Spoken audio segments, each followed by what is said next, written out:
Sopo gawe nganggo, sopo nandur ngunduh.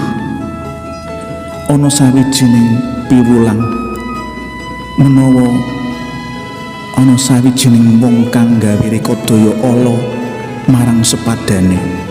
Mula rekodaya kang ala iku bakal bali tumiba marang dheweke.